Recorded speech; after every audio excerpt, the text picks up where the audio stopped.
Welcome home, coffee roaster. I want to share a foundational coffee roasting concept that applies to every roast. I'm going to show you why every coffee roasts differently, and I'm going to use two different specialty coffees that I've roasted, and then we're going to talk about the takeaways that you should apply to all of your roasts from this point forward in your coffee roasting journey.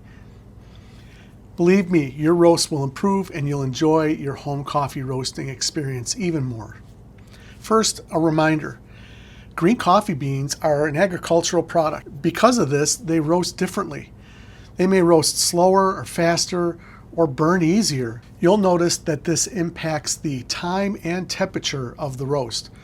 This is the coffee roasting curve or profile. Simply put, a roast profile is the temperature of the coffee beans plotted out on a graph over time. We're going to talk more about the profile in some upcoming videos. But first, let's hit the list of reasons why each coffee roasts differently, and then we're going to take a look at the two different roasts to visualize this. Okay, first is the processing method. Washed, honey, natural. The method used to ferment and dry the coffee seed can impact how the coffee roasts. Natural and honey coffees often have more sugar on the surface and can roast faster or scorch if you're not careful.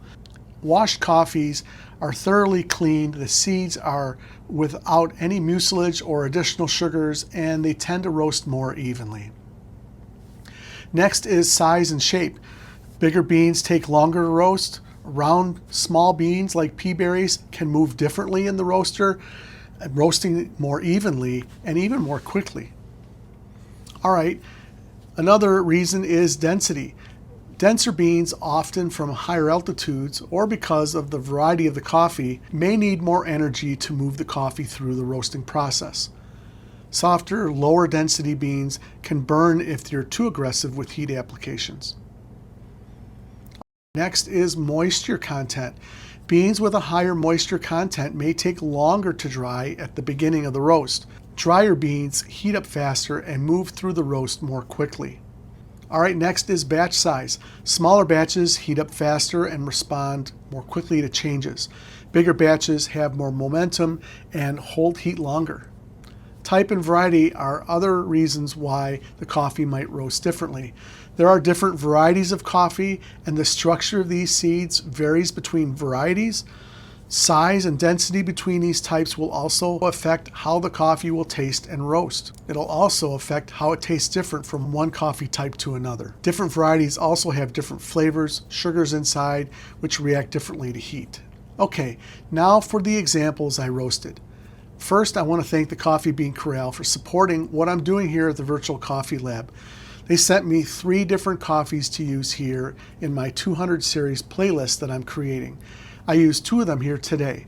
The first coffee is a Sumatra Mandheling wet hulled processed coffee, and the second is an Ethiopian Yirgacheffe washed coffee.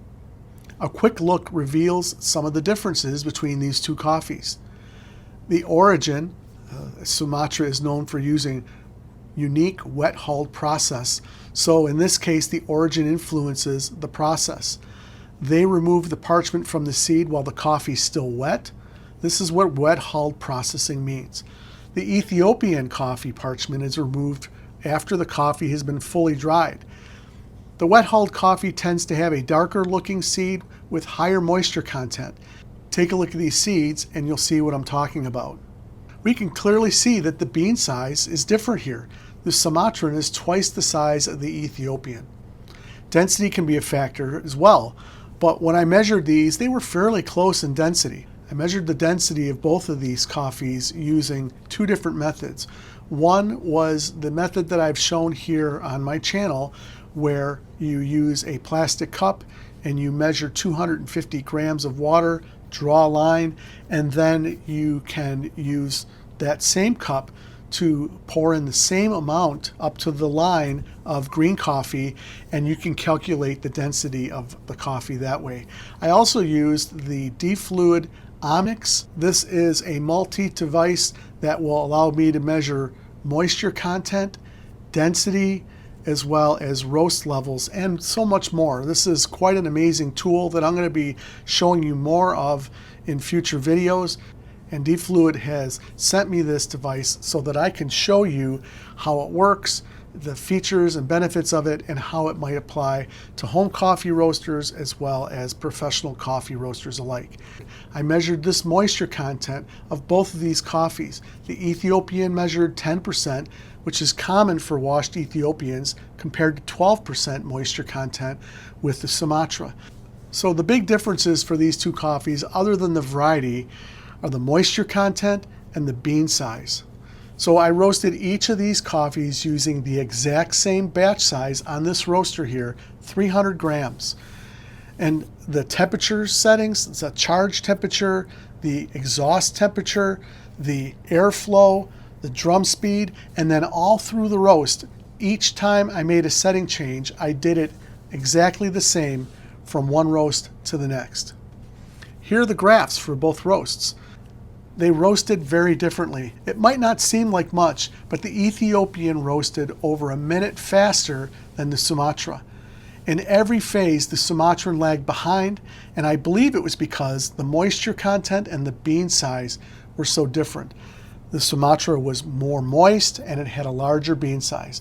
And because of this, the result will be much different. Now, I could have roasted both of these coffees exactly the same length of time, but the Sumatra would have barely made it to first crack if I wouldn't have done that. Instead, I applied the same amount of development time to both roasts. This way you can see how long each roast would take to accomplish a similar development time. Things to note: the color, the moisture, the phase times, the total roast time. When looking at all of these things, you see a much different roasting profile. I love the Sumatran roast. It's an amazing coffee that reminded me a lot of a Papua New Guinea coffee. It had nice body, some rustic notes, a nice earthy milk chocolate that made this a really enjoyable coffee.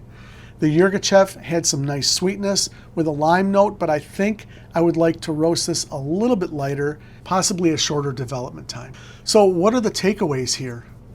First, every coffee is different, and so your profile should change as well.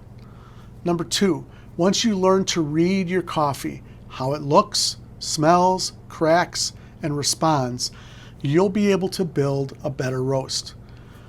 In the next video, we're going to take what we learned here and we're going to walk through how to plan a roast, from choosing a starting temperature to adjusting heat as the roast progresses. So become very familiar with your coffee and your roaster to accomplish your goals. Remember, the difference between good coffee and great coffee is the profile. Experimenting with different roast times is how we develop and grow in our roasting abilities. I would love to hear your thoughts about what I have shared in this video. Have you noticed how your coffee roasts differently from one coffee to the next? Share your experiences in the comments section. I'd really appreciate that. I'm also wondering if you do roast different profiles, or are you using the same profile for every coffee? Thanks for joining me today here at the Virtual Coffee Lab. I hope you have a great week roasting.